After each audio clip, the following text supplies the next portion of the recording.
Welcome. Welcome. Good morning. Welcome to a Hug Nation Love morning. I'm so grateful to get to spend a little bit of this day sharing gratitude and hearing your gratitude and taking time to focus on who I want to be today. I've got a grand success story of Love Ambassador mornings from yesterday that I'll share, as well as a little bit about the choir practice that I went to last night. I can say my choir practice, I guess. And as we start this day, and we start with a song, it would be a pretty plant if it was a palm frond. And if you think this rhyme isn't working very much, I think you would be able to say just as such, because I'm making up a song for this day, and even when I don't know what to say, I know that things in my heart are warm for all, and everybody stand up and say your love tall. All right. Good morning. From that display, you would say, you were in a choir? Question mark? Exclamation point? Ellipses?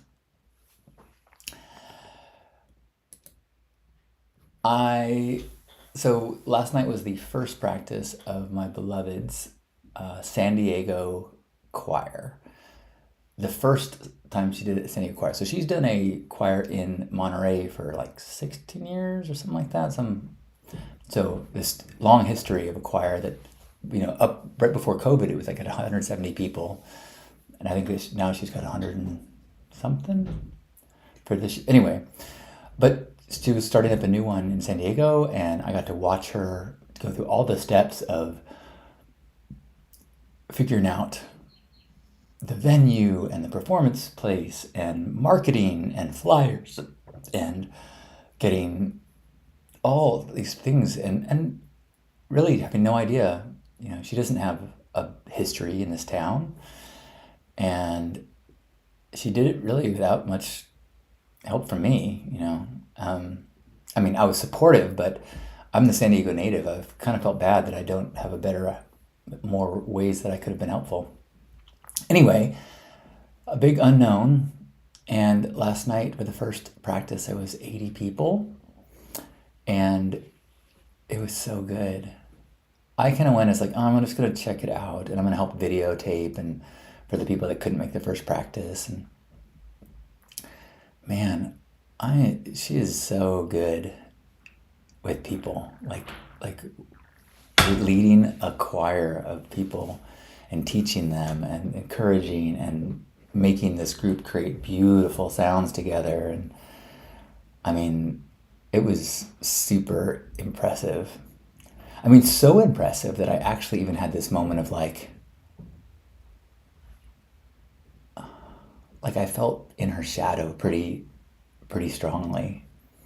Like, if I was going to pick one of us to represent us in the cosmic council, I would say, you go be our representative. I will have soup ready when you get home.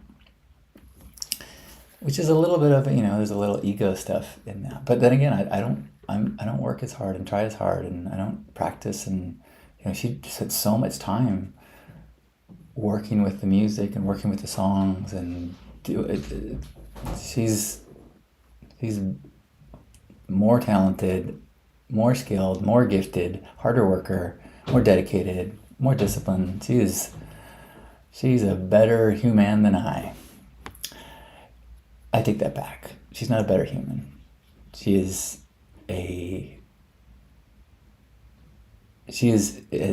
sharing her gifts with the world in a more inspiring way. So it was really wonderful. I cried. Not cried. I should save that word for when I'm actually crying.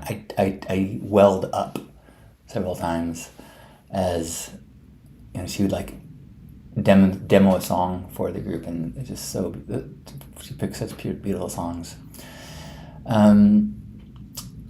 So yeah, it was. I'm so grateful for the experience. So grateful to witness my partner have such an incredible beginning to this 6-month journey she's going to take people on. So grateful to witness all these people who are going to get to know her and get to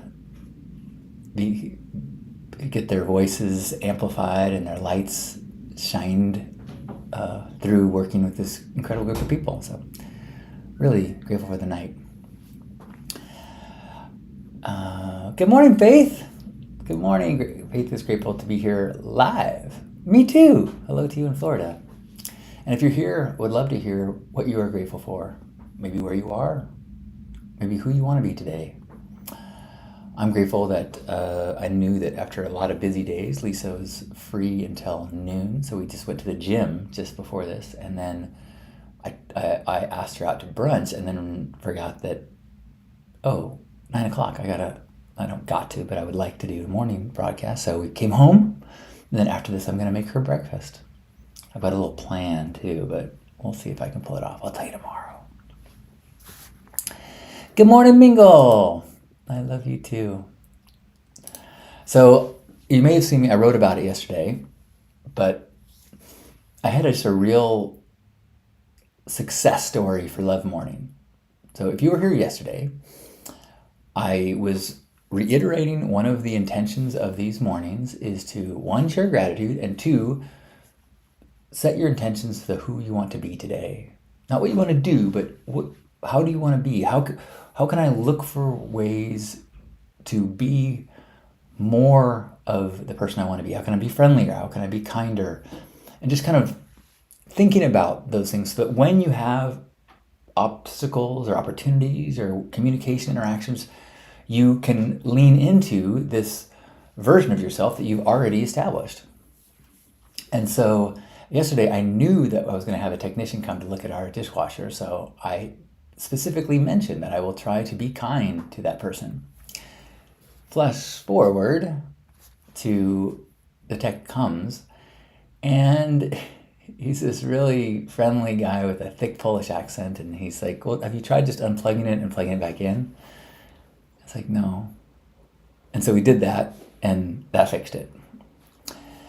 And I felt kind of ashamed, I felt this, I have kind of just a deep, low shame, insecurity. I don't have a lot of skills and experience with handyman stuff and fixing things. And when I've tried to do stuff, I have not had encouraging experiences. Like, well, I'll just follow the directions, or I'll just watch a YouTube video, and my results are usually like, gosh, I really thought I tried my hardest, and it's not.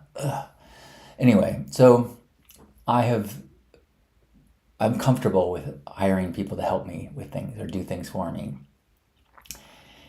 But then when it's something like, well, just plug it in and plug it out. He didn't say it in a mean way. Although he did say, did they not tell you that over the phone? Like, usually we tell people before we send somebody out, like, have you unplugged it and plugged it back in? Because modern dishwashers are just computers inside. And so I was feeling this kind of like shame space, and I kind of wanted to just move on with my day or just forget about it. But we had to like sit through a cycle of the washer or the dishwasher to make sure that it didn't stop again. And so at first it was like kind of awkward as we just sat there in the kitchen together.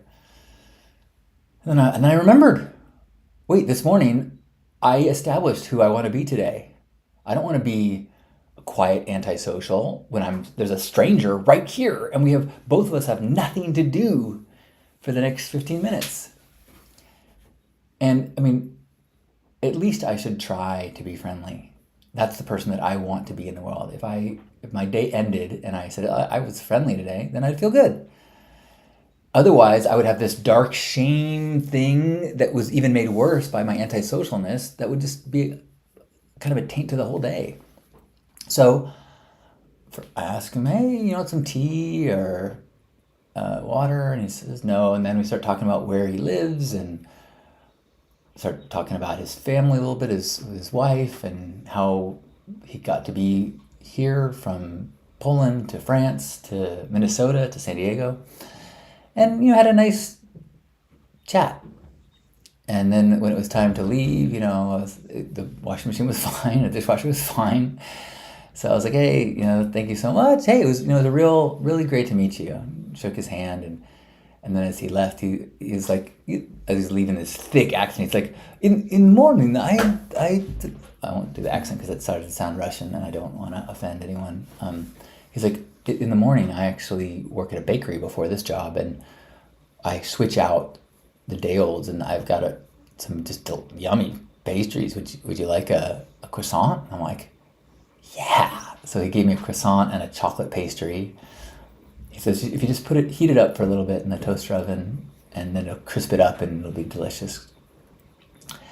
And so he left, and I had myself a delicious pastry. And it was like, if I had not had Love Morning yesterday morning, I would have gotten embarrassed by this experience, and then I would have felt I, had this awkwardness, and then I would try to get back on track for the rest of the day. Instead, Love Morning, I'm like, oh, right, I want to be friendly. And I was friendly, had a Love Ambassador experience with a stranger. He gave me a yummy pastry, so I got to be just actually literally feeling yumminess of kindness, experiencing the taste of love. And so I'm grateful for you and this practice for helping me to self-correct yesterday. And that's kind of like a big part of why we do this. So thank you. Good morning, Kiri. Good morning, Carla. Carla is grateful for a good night's sleep. Could use another 2 hours, but whatever. I'm grateful to see you, Carla. It's funny, last night was the third night in a row that I woke up around 2 o'clock in the morning. No, sorry, 4 o'clock in the morning. And if you remember, I had said I met someone 2 weekends ago at a retreat that gets up every morning at 4 and meditates. And they said they started just doing 15 minutes and then letting themselves go back to sleep afterwards if they wanted to. And so that's what I've been doing. And then this morning, it was like I woke up exactly at 4, and I'm like, okay. So I got up and I meditated for the third day in a row at 4 in the morning. I did go back to sleep, and then set my alarm for 6:30 and got up and did some chores and things, and then went to the gym. So look at me. And look at how fast I'm talking, and I have not had any caffeine in 2 weeks.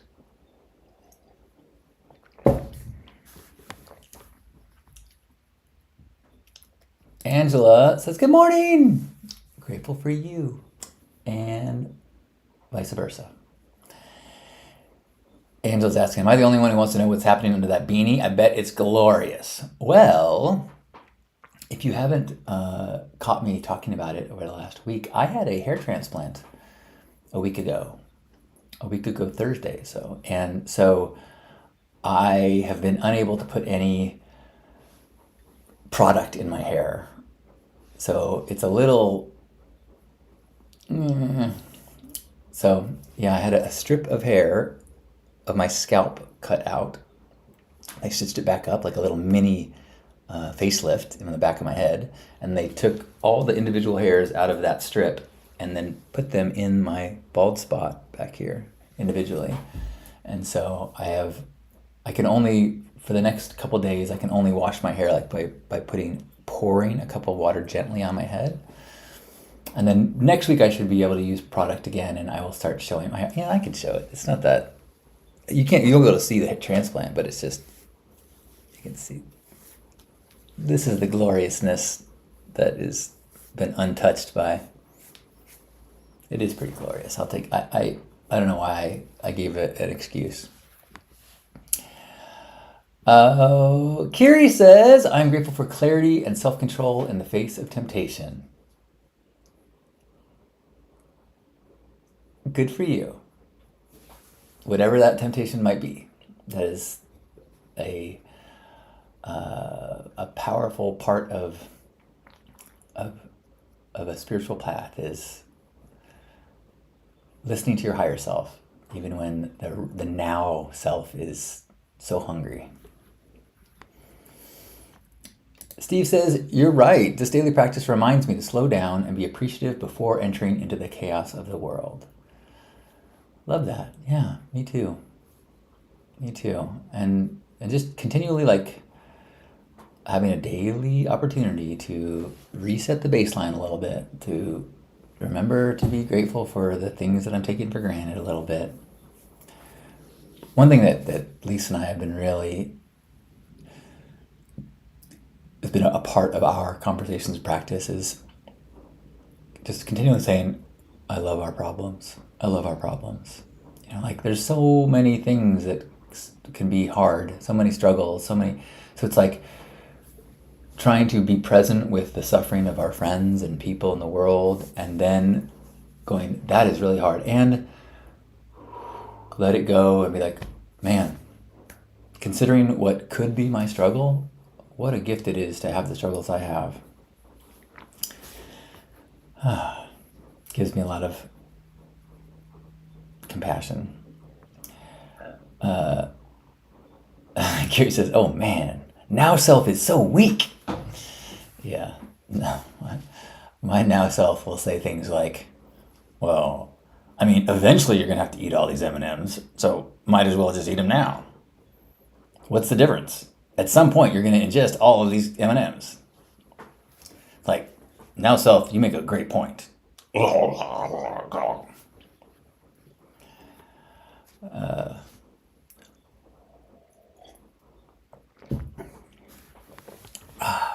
Anyone else want to share any gratitude today before I head off and cook my beloved breakfast?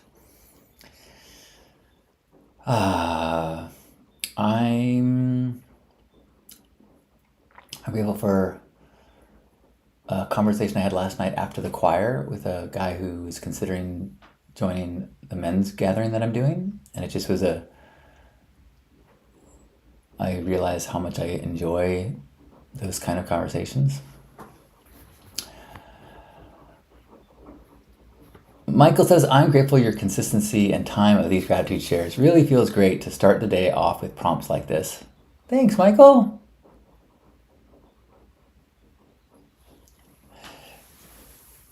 Mingle saying, I love how you said you tasted the yumminess of being a love ambassador. I think that's what you meant.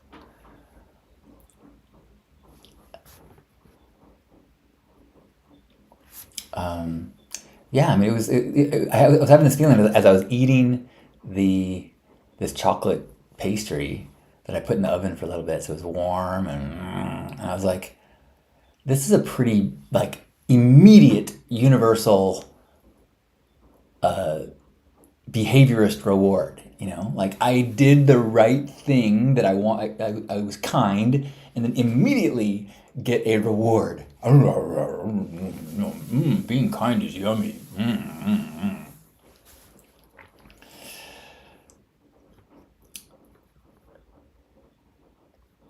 Oh, YouTube is not coming through. Oh, thank you for the heads up. Let me know. Well, hello, Gerbot and Juan and whoever might be over there that I'm missing. I apologize for the difficulties. Not that I'm responsible for them, but for whatever reason, the YouTube comments are not coming in. Thank you, Natasha. It is like I would like to put a little product in it, but like if you want to see, you can probably gonna see like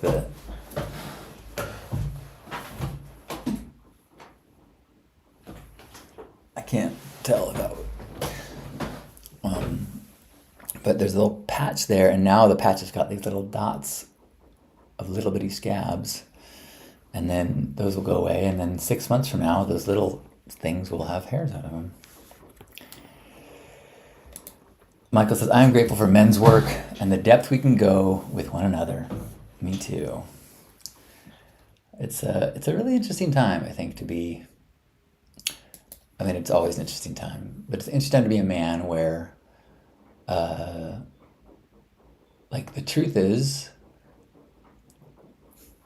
we've lived in a patriarchy. We live in a patriarchy. We've been in the power, especially like white men. We've, and that's most of my circles, the majority, are people who are with a background that is similar to mine of being a white man. And we have had the advantage forever. And while that is true, the experience of being a white man has struggles in it. At least things that everyone's baseline, your struggles are based on wherever your baseline is. So just because you have advantages doesn't mean you don't experience stress and struggle and whatever it is. And so, but because we're so aware right now that white men of privilege, we're aware of how petty it is to complain. And so as we are going through this shift of trying to equal out our culture, there's just also it's nice to be, I think it's helpful for the collective to be able to name the things that are difficult, or the emotions that have been suppressed, or the responsibilities that feel impossible, and to be able to talk about it without somebody going, it's so hard to be a white man. Like, no, I didn't say that. I'm just saying within that baseline,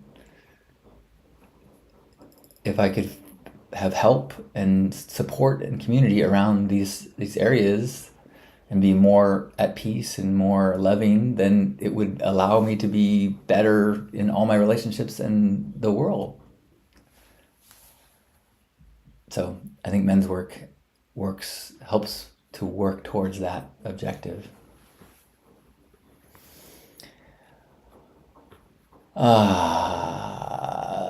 Good morning, Lisa. Lisa says, I'm grateful to hear your voice, which is now comforting me, and of course, a voice I love. Feels like home. Well, wait till this choir practice starts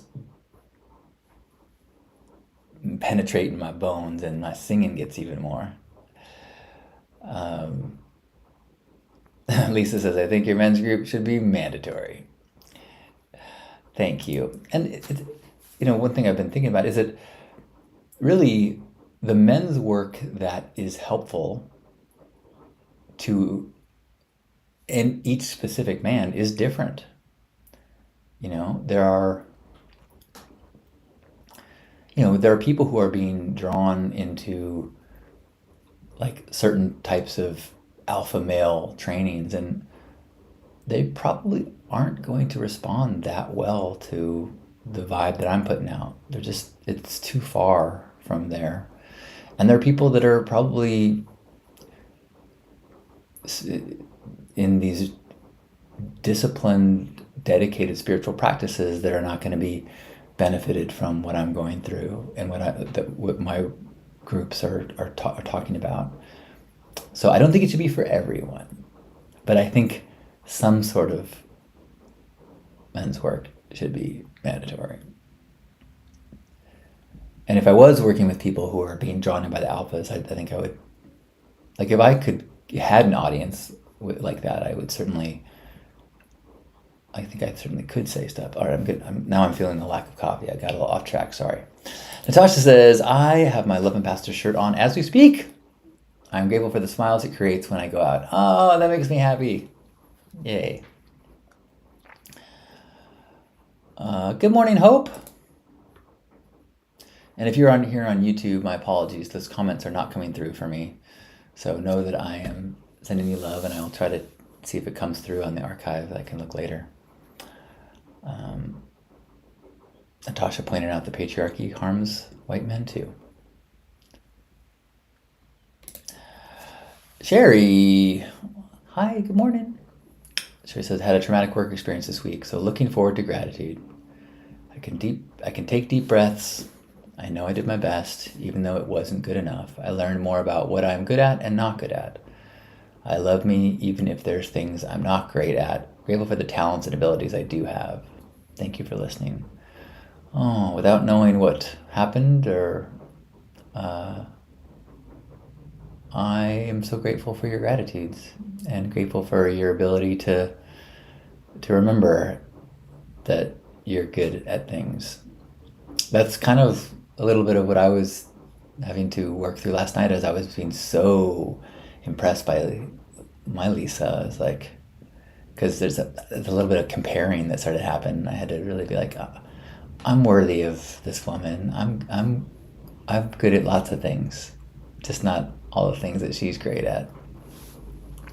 So I'm sorry that sorry to hear that you had a tough work work experience.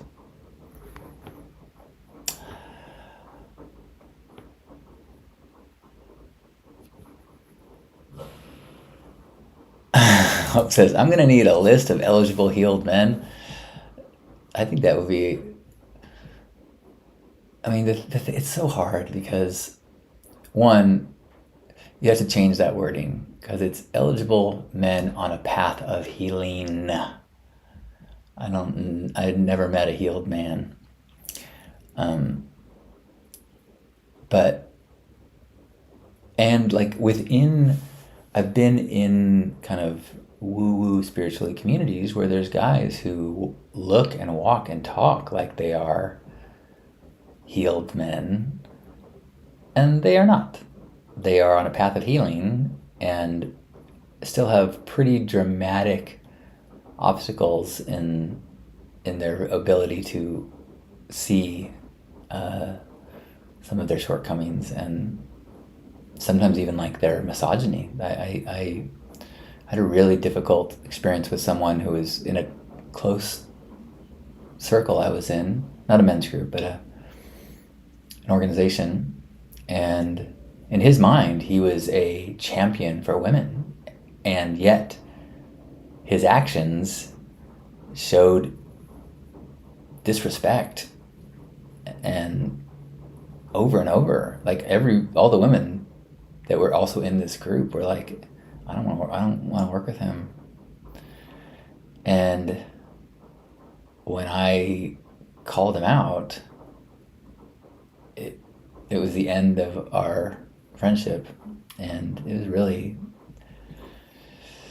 anyway, that's a long way of saying I think it's hard to systemize something like that, but I think you're right. Like I just think like I want to meet. How do I meet burners? Like when I'm at Burning Man, I meet all these people who are just so awesome. Like, where can we have a dating site for? But how, it's like you can't just check a box and say, "Oh, I'm a heart-centered man," because guys will check that if they think that that would get them dates. All right, so I'm gonna give a certification to men that they can put on their dating sites. Halcyon approved. No, probably not. I'm kind of falling behind. Sorry, everyone. Natasha is grateful to have a working vehicle and to be of service to Pug Rescue today, doing transport all over the place. Oh, what a dream role for you. Lisa says, I needed a workshop on how to understand. Wait, a workshop on how to understand me? Oh, got it. Mangle says, I have gratitude for your line. I love my problems. A girlfriend gave me a great line that I keep repeating to myself, or you can let that go. Yeah, that's good. I I am so helped by little lines like that. It's clearly like I'm big on bumper sticker wisdom, crapper cone. You know, it's a beautiful glass. And then from other people, like from Byron Katie, man sitting in chair. A lot I got from Jacob Glass, like lots can happen. Like when you start to go, oh, everything's dead. Like, hey, I don't know, lots can happen. Or you can let that go. I love my problems. Mingle says, I graduated for the container that you created in Hug Nation. I love my peeps. I'm so glad you're a part of it.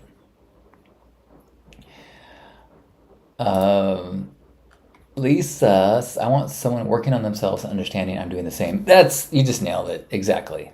That's it. It's, yeah,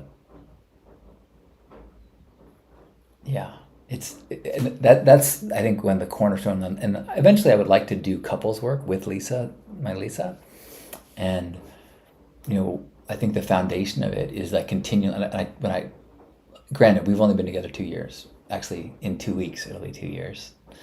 Um, but a foundational practice of ours is continually remembering and reminding that we are both on passive growth. We are here to facilitate one another's growth, and we both want growth for the other.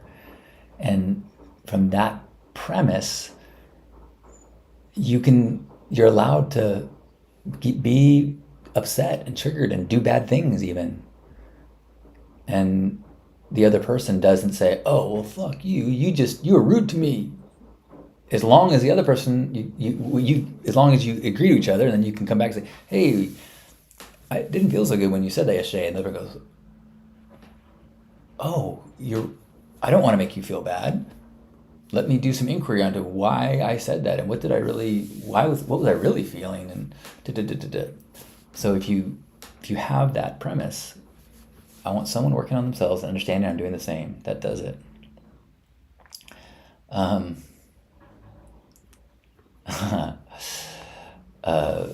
Natasha's saying, have a coupon code for the workshop that you could send to prospects. That's awesome.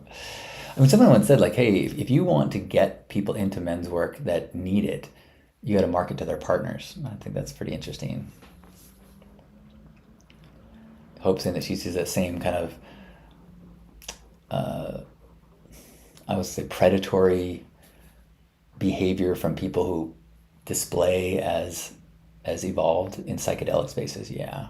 I mean, that's the thing about any community, is that no matter how utopian you build the thing, no matter what your lofty values and ideals are, what inhabits that space is human beings who are flawed and have trauma. And so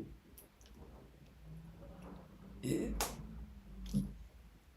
just got to judge people by how they act over time, and they build trust, and hopefully find a way to trust people, not keep everyone at a distance, trust people, but verify. Love more, fear less. Exactly, Natasha. Let's say that on this shirt. This one says, this just says Hug Nation on it. Mingo says, I'm grateful for the song that Lisa sang to me, my Lisa, that you don't need to know the way knows the way. You don't need to know the way knows the way.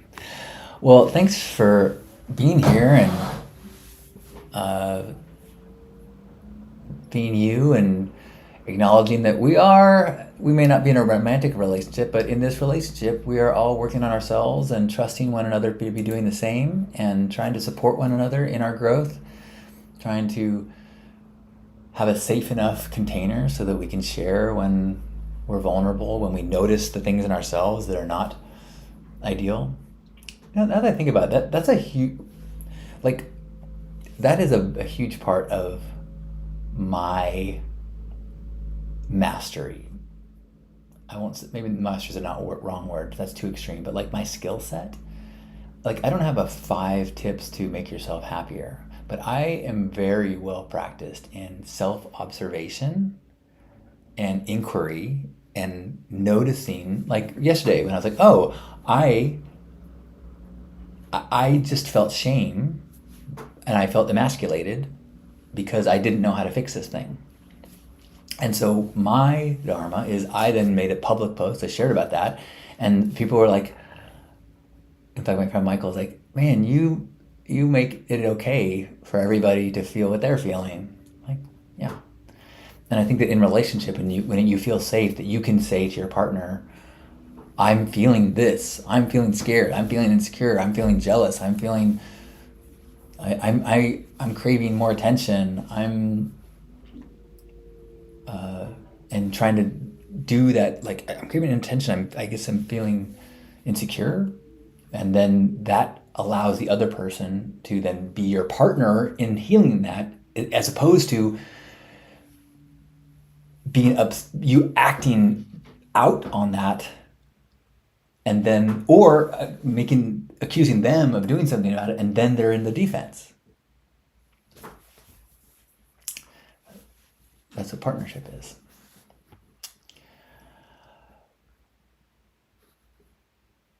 Mingle says, so lovely to be here with you live, John. It's nice to have a quiet morning to join Love Morning. Warms my heart. Well, I'm sure glad that you're here. And everyone. Sherry says, thank you, John. I need to feel safe with people more. Work in progress. That is the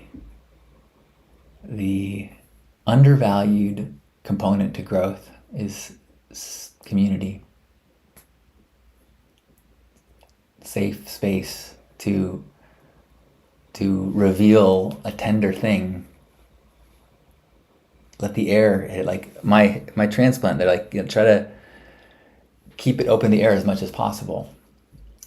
Now, to do that, I have to risk people looking at it, and if I want to protect myself from any ridicule, I got to keep a hat on. But that's not the way you heal things that are sensitive and tender. It's got to build up its strength in the light, in the air, and we need safe spaces to do that.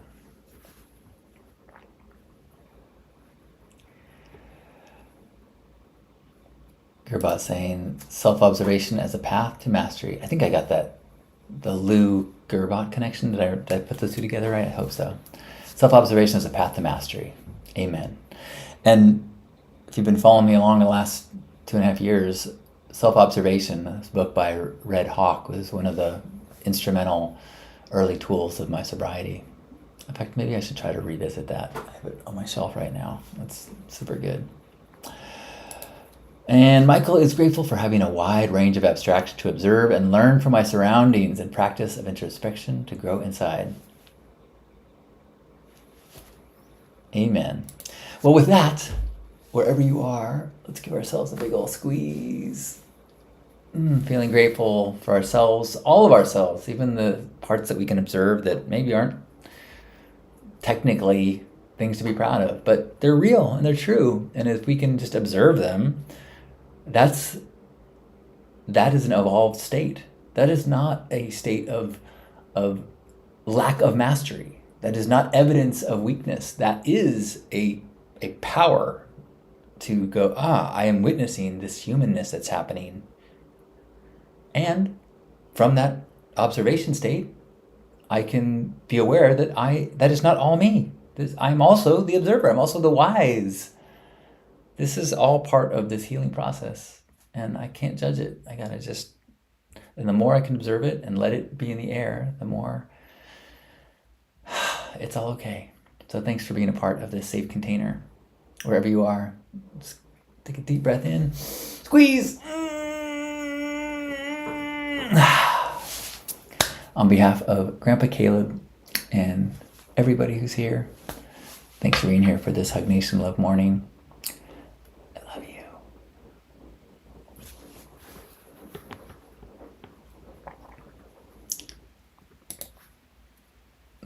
Natasha saying, I'm grateful for this being a positive, safe space for people on the internet. The same place that gives keyboard warriors the sense that they can say whatever they want, so can we here, emotionally safe. Thanks, Natasha. Happy Hump Day.